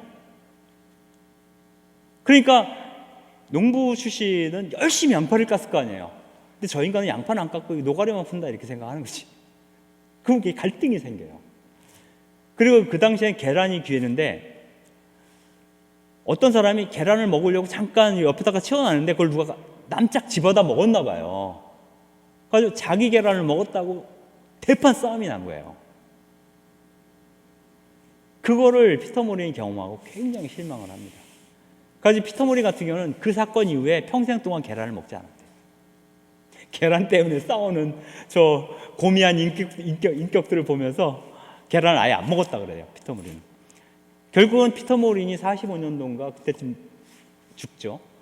그리고 나서 그 도로시 데이가 이 농경공동체를 바꿔서 성격을 바꿔요. 그래서 이것은 땅에 있는, 그러니까 농촌에 있는 환대의 집이다, 이렇게 얘기를 합니다. 그래서 이 노숙인들이 도시에서 노숙 생활하면서 힘들죠. 할 일이 없어요. 할 수 있는 일도 없고 병들고, 이런 사람들은 본인이 원하면 시골에 있는 이 환대집에 와서 거기서 낙엽을 쓸든지 뭐 감자를 심든지 뭘 하든지 거기서는 다 일이 있거든요. 그래서 일종의 쉼터 역할을, 환대집의 역할을 농촌에서 이루는 거죠. 그래서 도시에서 밀려난 사람들이 머물 수 있는 공간으로서 이 농경정책을 활용을 하게 됩니다. 이 카톨릭 평화주의에 대한 얘기를 잠깐 해야 되는데요. 그 얘기를 합니다. 도로시대에는 그 예수님께서 베푼 첫 번째 기적이 가나의 혼인잔치 때 물을 포도주로 바꾼 거죠. 즉 사람을 술을 먹으면 어떻게 돼요? 혈색이 좋아지고 생명력이 충실해진다 그러잖아요. 얼굴이 빨개지고 그 술을 먹으면 얼굴이 빨개지고 생명력이 이렇게 그 생명력의 어떤 상징처럼 그렇게 되는 걸 보고 그 힐데가르트 성녀 같은 경우는 그 수녀님들한테 매일 아침마다 와인을 먹였다고 얘기를 하더라고요. 근데 어쨌거나 예수님의 첫 번째 기적은 사람들을 기분 좋게 해주는, 살만하게 해주는, 살만나게 해주는 물을 포도주로 변화시키는 기적을 행했어요. 그리고 예수님의 마지막 기적은 뭐냐면 체포될 때 그 베드로가, 요한복음에서는 베드로라고 나오는데 그 대사제의 종의 귀를 자르죠. 그랬을 때 예수님이 그 귀를 주워다가 이제 딱 붙여주죠. 붙여주면서 베드로에게 네 손에서 칼을 거두라고 얘기를 합니다. 칼로 흥한 자는 칼로 망한다 이런 얘기를 합니다. 그랬을 때 도로시대가 그런 얘기를 하죠. 예수님이 하신 그 칼을 집어넣으라고 한 얘기는 베드로에게만 한 얘기가 아니라 모든 그리스도인들을 향해서 한 얘기다. 그러면 우리는 절대로 사람을 해할 수 있는 칼을 들어서는 안 된다. 다른 말로 표현하면 절대적 비폭력주의입니다. 폭력을 써서는 안 된다. 그래서 스페인 내란 때 보면은 그 인민연선에 합류했던 그룹에서 그 카톨릭 사제들을 많이 죽였죠.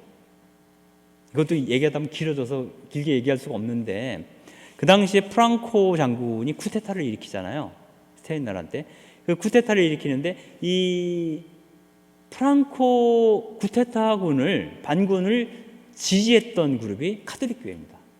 그러니까 인민정선을 중심으로 하는 이른바 좌파 그룹에서는 그 카톨릭 사제나 수전들을 많이 학살을 했어요.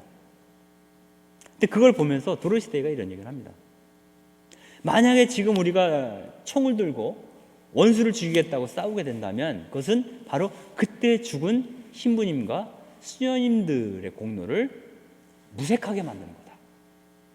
그리고 예수님은 당신이 살겠다고 원수들을 쳐부수겠다고 십자가에서 자기를 매단 그들을 척결하기 위해서 십자가에서 내려오지 않으셨다.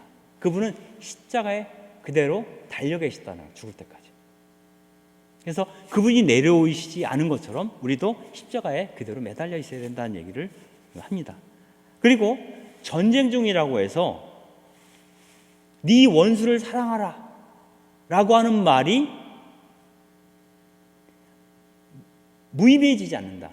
즉 너희 원수를 사랑하라라는 명령이 전쟁 중이라 해서 면제되지 않는다는 거예요. 그 전쟁론에서 완전한 반대를 주장을 하는 겁니다. 이 평화론과 관련해서는 여러 가지 얘기를 할 수 있는데요. 1961년도에 1년도부터 그 토마스 머튼이 카톨릭 워커 신문에 그 전쟁에 뿌리는 두려움이라는 제목으로 연재를 합니다. 그리스도교 평화주의에 대해서 연재를 해요. 근데 그 내용이 나중에 그 연재가 끝나고 나서 그걸 단행본으로 내려고 했거든요. 단행본으로 내려고 했는데 토마스 머튼이 있는 트라피스트의 총 아빠스께서 머튼에게 그 출판 금지 명령을 내려요. 이것은 수도자가 쓸만한 글이 아니다라고 단죄를 합니다. 다시 말씀드리면 교회가 수도자가 전쟁 문제나 정치적인 문제에 발언할 필요가 없다라는 입장이었어요. 그래서 책을 못 내요. 그러니까 그때 썼던 글이 등사판으로, 옛날에 가리방이라고 했잖아요. 이렇게 긁는 거 있어요. 등사판으로 이렇게 돌게 돼요. 근데 그 4번 중에 하나가 그 로마에 있었던 당시에 요한 23세 교황님의 국무성 장관이었던 그 몬티니 추기경, 나중에 바오로 6세 교황이 되죠. 그 몬티니 추기경에게 전달이 되고 몬티니 추기경으로부터 요한 23세 교황에게 전달이 됩니다. 그래서 그 내용들이 어디에 실리게 되냐면 요한 23세 교황님이 1963년도에 지상의 평화라는 회칙을 발표하는데 그 회칙 안에 머튼이 얘기했던 평화주의적 입장이 많이 실리게 돼요. 그 핵심이 뭐냐면 정당한 전쟁론에 반대하는 거예요. 정당한 전쟁론 아시죠? 선익을 위해서라면 전쟁을 할 수도 있다. 선익을 위해서라면. 가장 대표적인 게 십자군 전쟁 같은 거예요. 이슬람 교도가 그리스도인들을 박해를 하니 이슬람 교도들을 물리친다는 선익, 그리스도인들의 선익을 위해서는 십자군, 군대를 편성해서 전쟁을 할 수 있다라는 게 정당한 전쟁론이에요. 이건 아구스티누스가 처음에 얘기했던 거예요. 히포라는 도시에 주교로 있다가 야만족들이, 게르만족들이 쳐들어오죠. 그래서 많은 사람이 죽어요. 그때 방어 전쟁의 필요성을 느꼈기 때문에 정당한 전쟁론 얘기를 합니다. 근데 문제는 뭐냐면 선익을 위한이라고 얘기를 하는데 그 선이 어떤 것이 선익인가를 판단하는 잣대가 없다는 거예요. 누구에게는 선익으로 보이지만 누구에게는 그게 폭력으로 비춰질 수도 있거든요. 그래서 이건 위험하다는 거예요. 그래서 머튼이 얘기하는 정당한 전쟁론이 아니라 정당한 평화론이에요. 그건 뭐냐면 어떤 경우에도 그리스도인들은 전쟁에 동조할 수 없다라는 입장을 서게 됩니다. 이것이 이제 그 도로시 데이와 머튼의 생각이었고요. 그래서 1965년도에 제2차 바티칸 공의회가 마지막으로 열리던 회기죠. 65년도에 3억 헌장이 통과가 되는데 그 3억 헌장 안에 평화라고 하는 항목이 들어갑니다. 따로. 그걸 넣기 위해서 도로시 데이와 많은 그 지지자들이 그 당시에 그 바티칸 그 앞에 베드로 성전 앞에 있는 광장에서 농성을 했어요. 이번 공예 문헌에 평화에 대한 교회 입장을 밝혀주십시오. 결국은 사목헌장의 그 내용이 한 장으로 들어가는데 그때까지 카톨릭 교회의 공식 문헌에서 평화라고 하는 장이 들어간 적은 한 번도 없었어요. 왜냐하면 교회에서는 평화라는 것은 어떻게 보면 금지어였어요. 왜냐하면 교회는 초기 교회 이후에는 끝없는 이단과의 투쟁, 이단과의 투쟁의 정점에 있는 게 종교재판이에요. 그러니까 끝없는 전쟁 상태에 있었던 거예요. 무신론자들과의 전쟁, 이단자들과의 전쟁, 평화 얘기를 안 했어요. 원수들은, 사탄들은 물리쳐야 되는 거예요.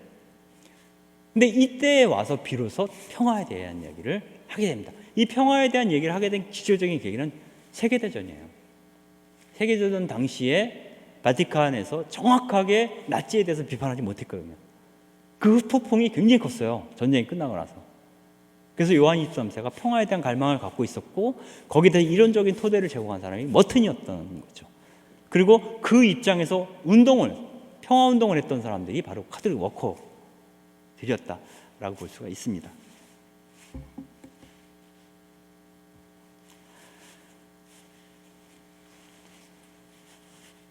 그 교회에 대한 입장도 여러 가지로 얘기가 나오고 있는데요.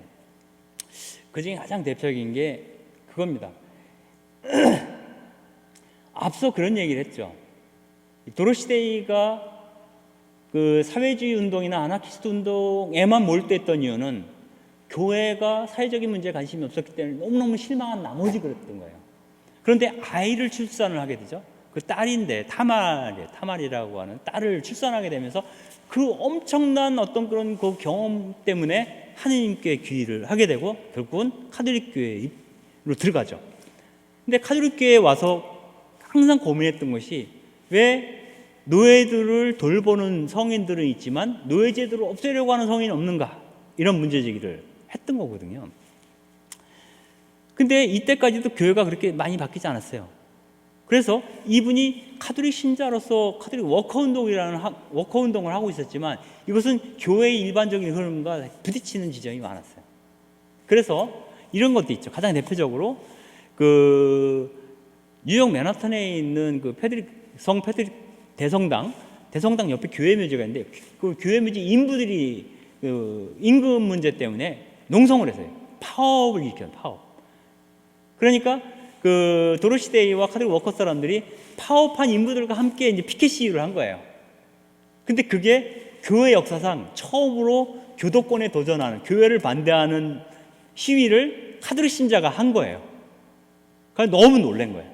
그 당시 추기경 그 교구장이 스펠만데 주교였었는데 그분이 그 얘기를 하죠. 교회 입장에 반대돼서 그렇게 시위를 하는 거 보니까 너도 문제가 있다. 카톨릭 워커라고 하지만 카톨릭을 앞에서 떼라. 카톨릭이라는 이름을 빼라는 거예요. 가지고 내부에서 막 논란이 있었어요. 그걸 뺄 거냐 말 거냐 이러다가 결론은 뭐냐면, 아니 뭐 카톨릭이라는 이름을 보면은 카톨릭 기사회, 뭐 카톨릭 무슨 회 그래서 교회의 공식적인 인주를 받지 않으면서도 카톨릭이라는 이름을 달고 있는 단체들이 너무너무 많은 거예요.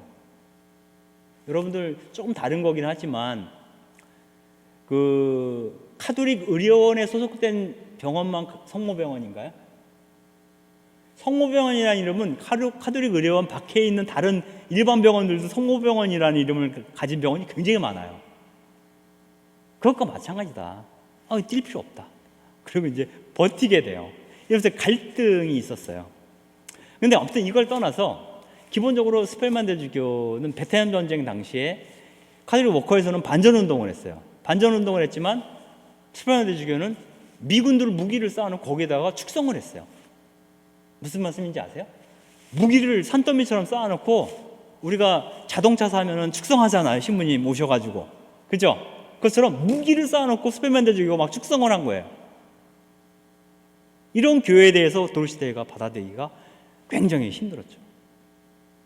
그래서 그 도로시 데이는 이렇게 얘기를 합니다. 교회는 늘 나에게 스캔들이었다.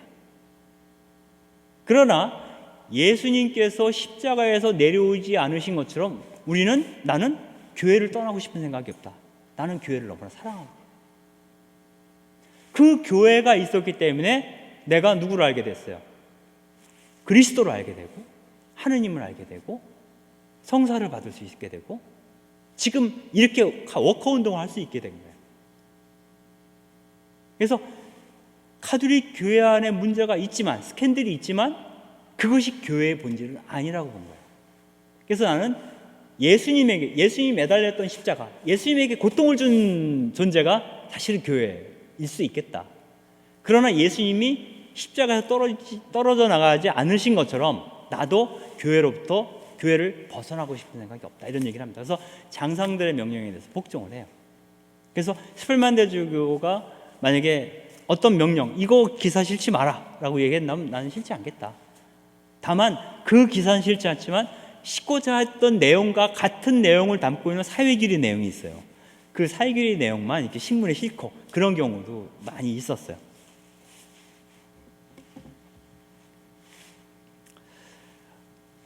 도로시 데이에게 그렇다면 예수님은 어떤 분이신가? 하느님은 어떤 분이신가?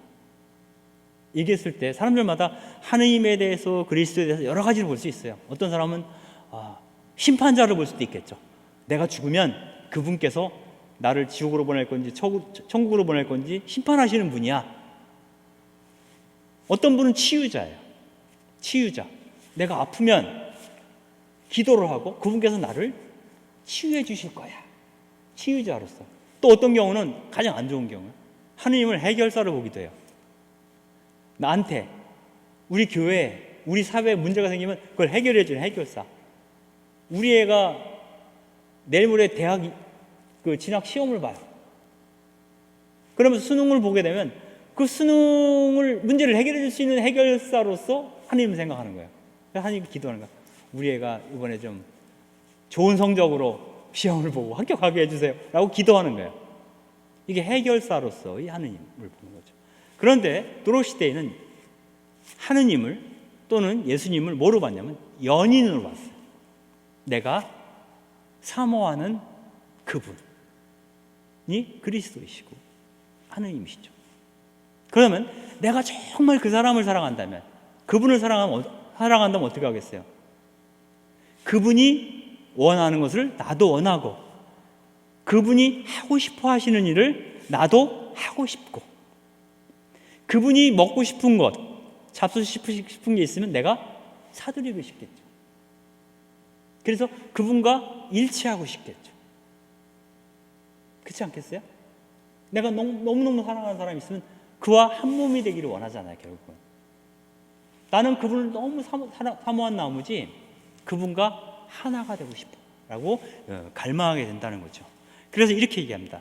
나는 가난하고 정결하며 순명하기를 바랐다.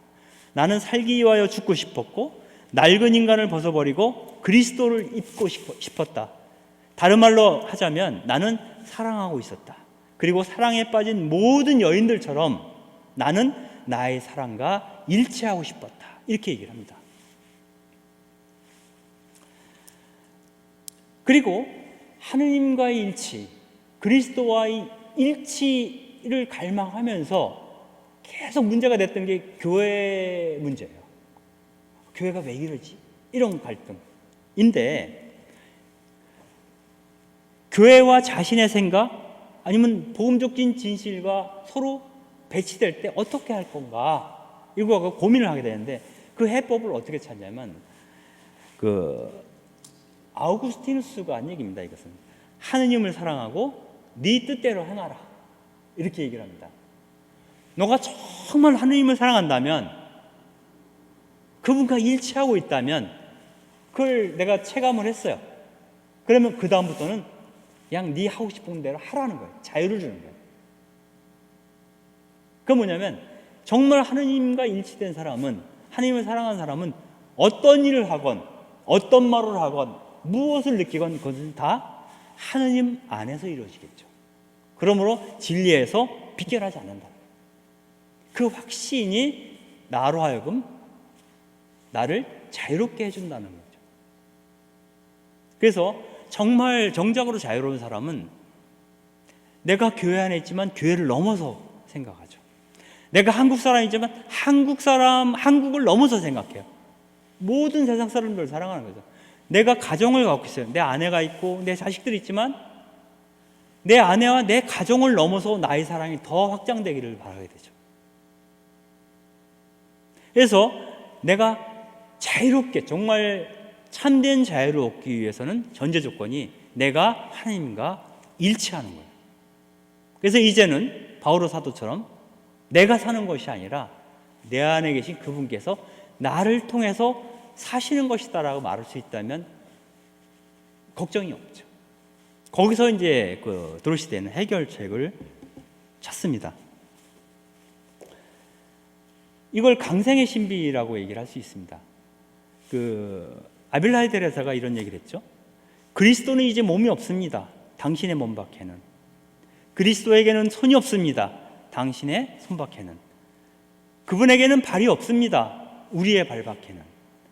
그리스도께서는 우리의 눈을 통하여 연민 가득한 시선으로 세상을 바라보십니다. 그분은 우리의 발로 뛰어다니시며 선을 행하십니다. 그분은 지금 우리의 손으로 우리 자신을 축복하고 계십니다. 이렇게 얘기를 합니다. 하느님께서 내 손과 발과 몸을 통해서 당신 일을 하신다고 믿는 게 굉장히 중요하다는 거죠. 그렇게 되면은 모든 장애를 넘어서 세상을 사랑할 수 있게끔 된다는 거죠. 도로시대가 굉장히 신앙이 깊어요. 교회 갈등도 있었지만 신앙적으로 굉장히 깊은 독실한 분이시죠. 그래서 우선 메리하우스에서 한 15분 정도 거리에 성당이 있어요. 그 성당도 갔었는데 그 성당에 매일 아침마다 한 7시 반 정도 되면은 출발해서 성당에 가서 미사를 드렸어요. 그리고 기도를 하는데 기도서 뒷장에다가 자기가 기도해야 될 사람들 있죠. 기도해야 될 사람들 명단을 적어요. 깨알같이. 그래서 그 사람들을 위해서 매일 기도를 하는 겁니다. 근데 이 이야기랑 관련해서 한 가지 제 경험을 얘기를 해드릴게요. 제가 만났던 사람 중에 이제 김동주 선생님이라고 했어요. 그분이 천주교 안에서 이제 빈민 사목을 오랫동안 함께 했던 분이신데요. 그분 집에 제가 카톨릭 뉴스 지금역이라는 언론에서 제가 일을 할 때 취재를 간 적이 있어요. 인터뷰를 하러 갔는데 그분 책상 위에 기도서가 있는 그분 책상 위에 그 보상하고 뭐 이렇게 있어요. 기도할 수 있도록 거기 쪽지가 한 장이 있어요.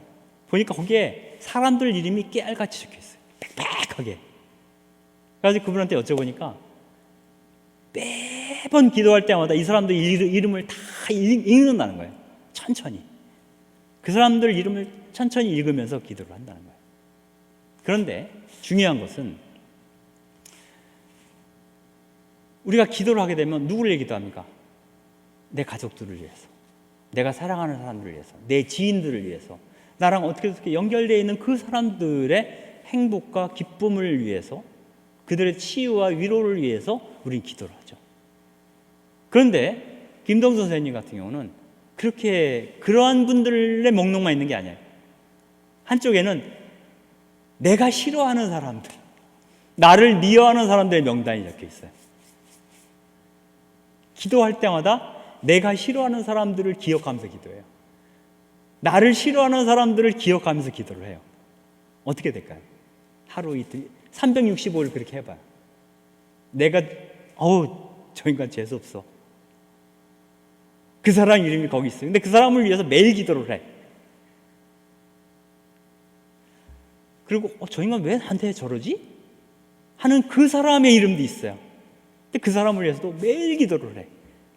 그 다음은 매일 기도를 하다 보니, 매일 그 사람의 이름을 부르다 보니 왼수 같은 인간인데 어느 날 보면 너무 친근해져 있어. 느낌이. 그럼 관계가 어떻게 될까요? 좋아지죠. 이것은 그 리지의 소아데레사랑도 상관이 있다. 리지의 소아데레사는 그분의 영성을 작은 길의 영성이라고 얘기합니다. 이 작은 길의 영성이라는 게 딴 게 아니에요. 일상의 아주 사소한 것에서부터 친절을 베푸는 거거든요. 이를테면 그 소아데레사가 있던 깔메스도원에서 이유 없이 자기를 구박하는 수녀님이 계셨나 봐요. 늘 구박을 해. 그런데 그 소아데레사가 늘 그 수녀님 만날 때마다 뭐 구박을 하든 말든 늘 방긋방긋 눈 쓰면서 따뜻한 말 한마디를 해요. 수녀님 잘 지내셨죠? 라고 항상 인사를 하는 거예요. 그 사람의 반응과 상관없이. 하루, 이틀, 사흘, 1년, 12달. 그럼 어떻게 될까요? 그 수녀님이 나중에 어떻게 생각하냐면 제가 왜 저러지? 이상하잖아요. 자기가 미워하는 거 아는데 항상 밝은 얼굴로 자기를 대하니까 친절하게. 그러면서 내 자신이 바뀌겠죠. 그 수녀님이. 예? 그래서 자기에게 어떻게 대하든 상관없이 나는 그 사람에게 성실하고 친절하게 끝없이 대하려고 노력하는 것. 그래서 그 친절함이 습관이 되고 습관이 지나쳐서 내 자신의 모습이 되어지는 것이죠. 거기까지 가는 게 바로 작은 길의 영성이다라고 얘기를 합니다. 그래서 그 자기가 정말 사랑하는 사람들을 위해서뿐만 아니라 자기를 미워하는 사람들을 위해서도 늘 기도하는 것이 나의 어떤 성덕, 나의 거룩함을 내 몸 안에 쌓이게 하는 굉장히 중요한 단서가 될 수 있다라는 것을. 그래서 사랑은 의지예요. 모든 그 신비가들이 얘기하는 건 뭐냐면 사랑은 그냥 되는 게 아니라 훈련하는 거다 이렇게 얘기를 해요.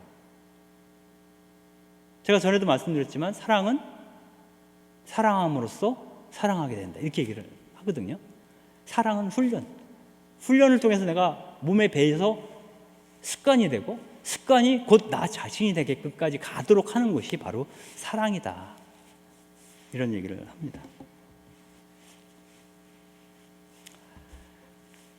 도로시대는 1980년 11월 29일 날 돌아가시는데 1980년에 돌아가신 분이 또 한 분 계세요. 아주 유명한 분 중에.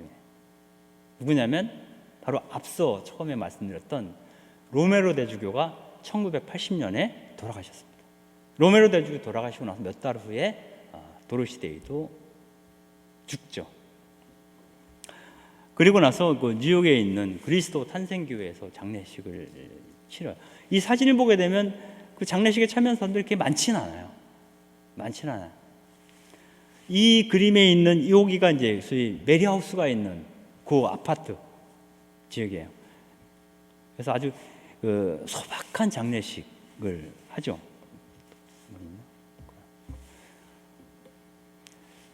어떠셨는지 모르겠어요. 도로시데이 얘기 들으면서.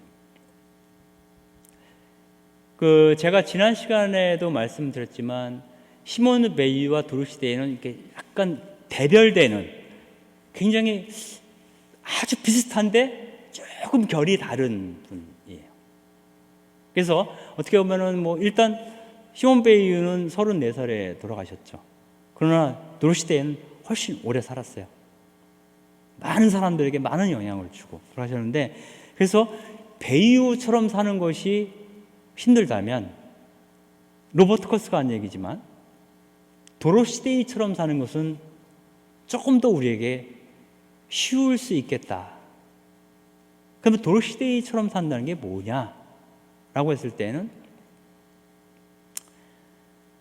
도로시데이는 늘 강조한 게 있어요. 그게 뭐냐? 기쁨의 의무입니다. 모든 그리스도인은 기쁨의 의무를 지고 있다, 이렇게 얘기를 해요. 근데 왜 기뻐해야 될 의무가 있다고까지 얘기를 하느냐면, 이 사람이 한 일이 노숙인들을 많이 대하는 거예요. 어려운 사람들을 계속 만나는 거예요. 여러분들 정말 어려운 사람들을 자꾸 만나면 어떻게 되나요? 내 에너지가 완전히 고갈이 됩니다. 그리고 아무리 좋은 일이라도 너무너무 힘들어요. 짜증이 나고 에너지가 딸리니까. 그럴 때마다 기쁨의 의무를 환기시키는 거예요.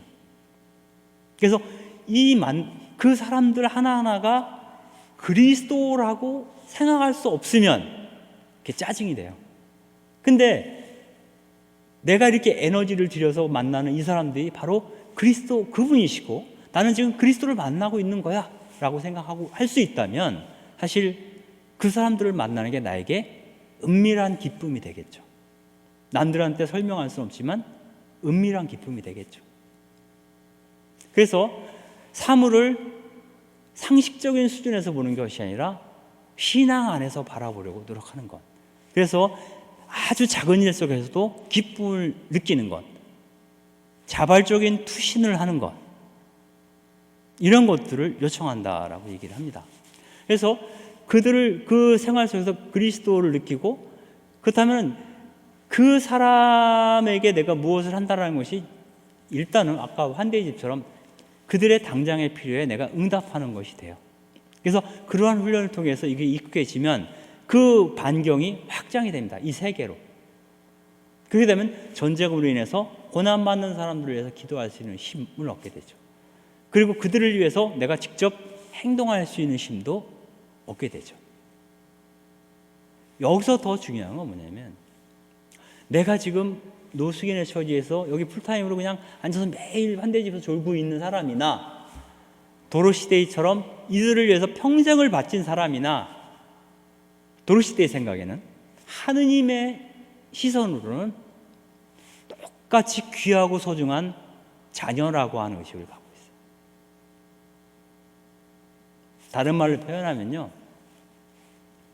저 사람이 객사를 했어. 어떤 사람이 너무 불쌍하다 우리 생각하잖아요. 근데 도로시데이가 볼 때는 객사한 것 자체는 안타깝지만 저분도 하느님이 기꺼이 품에 안아주실 분이야 라고 생각하는 거예요. 내가 내 자신이 죽을 때 나를 하느님께서 기꺼이 수납해 주실 것을 믿는 것처럼, 내가 별 볼 일 없다고 생각할 수 있는, 자칫 그렇게 생각하시는 사람들의 죽음조차도 하나님께서는 기꺼이 품에 안아주실 것이다 라고 믿는 거예요. 그래서 이 세상 모든 사람들이 사실은 그가 부자이거나 가난하거나 뛰어났거나 처지거나 상관없이 다 하느님 앞에서 귀한 존재라고 하는 것이고, 그리스도의 대리자일 수 있다, 또 다른 의미의 그리스도일 수 있다라는 생각을 하면서 살아야 한다는 거예요. 그럴 때 그 전의 나의 삶과 그 이후의 나의 삶은 많이 달라질 것이다 라고 얘기하는 것이 바로 그 도로시데이였다 라고 볼 수가 있습니다. 이 그림 보시면 도로시데이 표석이 있죠. 이 묘지거든요. 이게 스테튼 아일랜드에 있는 요거밖에 없어요. 다른 시설 아무것도 없어요. 제가 갔을 때는 요 뒤에, 비석 뒤에 묵주 하나랑 성모상 조그만 거 하나 있더라고요. 그래서 이것이 도로시대의 무덤이라는 것은 지나가는 사람은 아무도 몰라요. 그리고 피터 모린 얘기를 잠깐 했었는데, 피터 모린 같은 건 그분 돌아가셨을 때 그 희사받은 남의 묘지에 묻혔어요. 그래서 그분은 노숙인들처럼 그 남의 은혜로 남에게 희사받은 그 묘지에 묻혔다 그래서 그분은 살아오신 것처럼 돌아가실 때도 똑같은 형상이었다, 이런 얘기를 합니다. 다시 정리해 드리자면, 도리시대에는 지금 하느님의 종 단계에 있고요. 앞으로 이분이 성인이 되실지 그건 잘 모르겠지만, 만약에 성인이 되신다면 로메로 대주교와 마찬가지로 사회적 영성을 구현한 그런 첫 번째 혹은 두 번째 성인이 되리라 믿고요. 차이점은 뭐냐면, 로메로 대주교는 말 그대로 대주교로서 성인이 되신 분이에요. 근데 비슷한 성향과 비슷한 사상과 비슷한 영성을 갖고 있지만 평신도로서 성인된 사람은 아직 없어요. 그래서 도로시데이가 평신도로서, 또 여자로서, 미국 사람으로서, 가난한 사람들을 위해서 투신했던 사람으로서 성인이 될 수 있다면, 그것은 우리 그리스도인들의 어떤 그런 에게 던지는 어떤 영감, 이런 측면에서 새로운 지평을 여는 것이다, 이런 생각이 들면서 오늘 이런 말씀 드리면서 오늘 이야기를 마치도록 하겠습니다. 마무리하면서요, 간단한 소개만 드릴게요. 머튼이든 헬레나 웨인이든 도로시데이든 시몬 베일든 이분들의 영성에 대해서 여러분들이 관심이 있으신 분들은 혹시 기회가 된다면 다음이나 구글에서 가톨릭 일꾼 딱 치면은 맨 위에 사이트가 나와요. 그래서 그거 클릭하고 들어가셔서 저희 사이트에 한번 들어와 보시면 많은 기사들을 볼 수 있으니까 관심을 좀 가져주시면 좋을 것 같아서 오늘은 약간 광고 비슷하게 좀 넣어봤어요. 그래서 저희 홈페이지 한번 방문해 주시면 좋겠고요. 그리고 저희 홈페이지에 들어오시면 저희가 3달에 한 번씩 종이신문을 내는데 그거 무료입니다. 그래서 구독 신청하시면 저희가 신문을 보내드립니다. 그리고 페이스북에서도 카톨릭 일꾼 검색하시면 저희 페이지가 있어요. 그건 매주 기사를 업데이트해요. 그래서 여러분들이 영성생활에 좀 도움이 되지 않을까, 이런 생각을 잠깐 합니다. 마무리하면서 저희 카톨릭 일꾼의 노래를 제가 이렇게 지은 적이 있는데, 그거로 어떤 분이 곡을 만들어 주셨어요. 그래서 그걸 영상으로 만들었는데 그 노래를 들으면서 마치도록 하겠습니다. 사랑하올 이미신 주님, 그 사랑 안에서 오늘도 내일도 걷게 하시고, 그 사랑 안에서 세상과 이웃을 만나게 하소서. 제 일상에 하나까지 당신께 보어나오니, 그 일상 안에서 당신이 드러나게 하소서.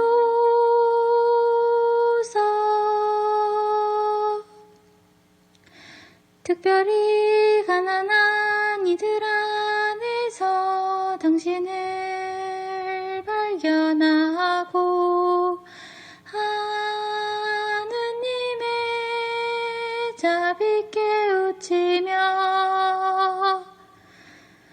공감과 연대, 사랑과 정의, 이 영적 투쟁에서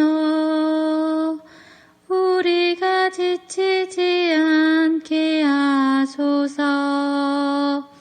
내 안에 고요한 평화, 이 세상에 정의로운 평화와 만나게 하소서.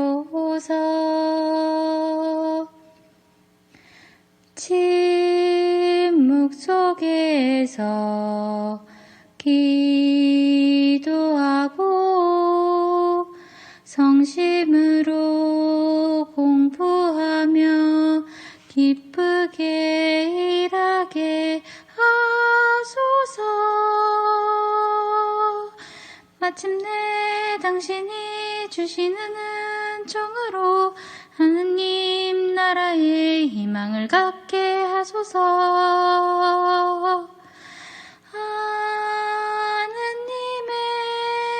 자비 깨우치며